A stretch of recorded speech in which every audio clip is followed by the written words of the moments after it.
বন্ধু বান্ধৱীসকল ৰঙালী বিহুৰ শুভেচ্ছা জনালোঁ আপোনালোকক।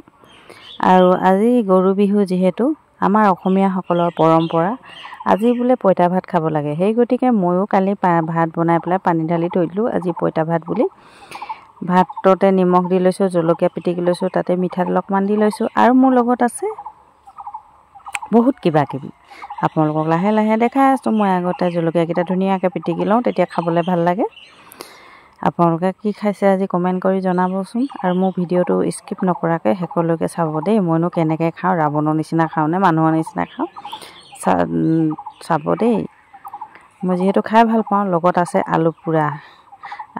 আলুটো আজিকালি কেনে ডুপ্লিকেট হ'ল নেকি, ভিতৰৰখন সিজিলে ওপৰতো ধুনীয়াকৈ সিজিছে। তাকে আৰু কেলেনো পেলাওঁ, অলপ যিহেতু সিজিছে কামুৰিয়ে খাওঁ আৰু। তাৰপাছতে আৰু মোৰ লগত আছে এয়া আমলৈ টোপৰ ভাজি, যিহে কষ্টত আজি পৰা হৈছে। আমলাটোপ দেখাবলৈ আপোনালোকক নহ'লে। লগত আছে মোৰ লগত গাহৰি ফ্ৰাই। বহুত দিনৰ পৰা ভাবি আছিলোঁ গাহৰি মাংস একদম ৰঙাকৈ ফ্ৰাই কৰি খাম বুলি। সেয়ে আজি সুযোগ পাই গাহৰি মাংস ফ্ৰাই কৰি খালোঁ। লগতে আছে পিঁয়াজ, একদম পানী ঢলা ভাতৰ লগত যে পিঁয়াজ খাবা আৰু কচৰকৈ কামুৰি। আপোনালোকে ভাল পায়নে খায়? কিন্তু মই বহুত ভাল পাওঁ আকৌ এনেকৈ খাই। আজি একদম হেঁপাহ পূৰাই পানী ঢলা ভাত খাইছোঁ। কাৰ সঁচা কথা ক'বচোন, আপোনালোকে মিছা নামাতিব। মোৰ ভাত খোৱা ভিডিঅ'টো দেখি আপোনালোকৰ আজি লোভ লাগিব নিশ্চয় দেই। মই পূৰা গেৰেণ্টি দিছোঁ, আজি লোভ লাগিবই। যিসকলে পানী ঢালি ভাত খায়, নহয় জানো, পঁইতা ভাত।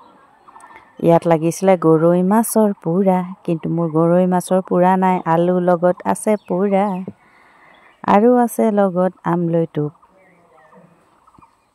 আপোনালোকক দেখি চাগে লাগিছে লোভ। সেই গতিকে আজি আৰু পানী ঢলা ভাতকে খাই দিছোঁ। যিহেতু আৰু গৰু বিহু আৰু পানী ঢলা ভাত খাব লাগে, খাইছোঁ আৰু। তাৰপাছত আৰু মই এনেকৈ মকৰে ভাতখিনি খাইছোঁ। এনেকুৱা যে সোৱাদ হৈছে নহয় সঁচাকৈ। কিন্তু আমাৰ কিছুমান অসমীয়া মানুহৰ নিয়ম আছে কিন্তু বিৰাটেই ভাল লাগে সঁচাকৈ, খুব ভাল লাগে। এটা বিহুত বোলে অকল খাব লাগে, এটা বিহুত বোলে পূৰা ফূৰ্তি কৰিব লাগে। কোনটো বিহুত কি খাব লাগে, কোনে যে উলিয়ালে আৰু নিয়মখিনি ন।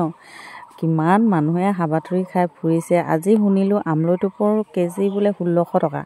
কিন্তু আমাৰ আৰু কিনিব নালাগে, বাৰীতে পোৱা যায় যিহেতু, খালি পাৰিবলৈহে মানুহ লাগে। ৰাতিপুৱাৰ পৰা বাট চাওঁতে দুদিনমানৰ আগতে এজনক কৈ থৈছিলোঁ, আহি আৰু পাৰিলে। সেয়া লগত আৰু এজন লৈ আহিছিলে। সেই গতিকে আকৌ আমাৰ খুৰীহঁতৰ ঘৰলৈ অকণমান থ'লোঁ, 4 ভাগ কৰিলোঁ, হ'ল আৰু এপোৱালে অলপ বেছি হৈছে।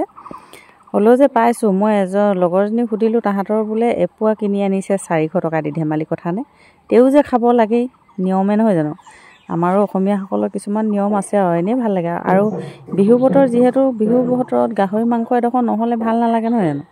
সেই গতিকে আজি গাহৰি আনিব দিলোঁ, লোকেল গাহৰি গাঁৱত কটা। বহুত টেষ্টি আছিলে কিন্তু মাংসটো আজি। তাক একদম ধুনীয়াকৈ ৰঙাকৈ ফ্ৰাই কৰি লৈছোঁ।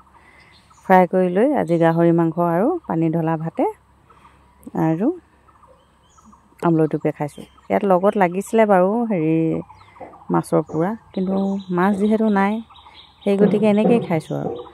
আপোনালোকে মোৰ ভিডিঅ'টো চাই কেনেকুৱা পালে কমেণ্ট কৰি জনাবলৈ নাপাহৰিব দেই। আৰু আজিতো বহুত কাম আছে, সেইকাৰণে আজি এৰিলোঁ আৰু ইমানতে। Bye bye.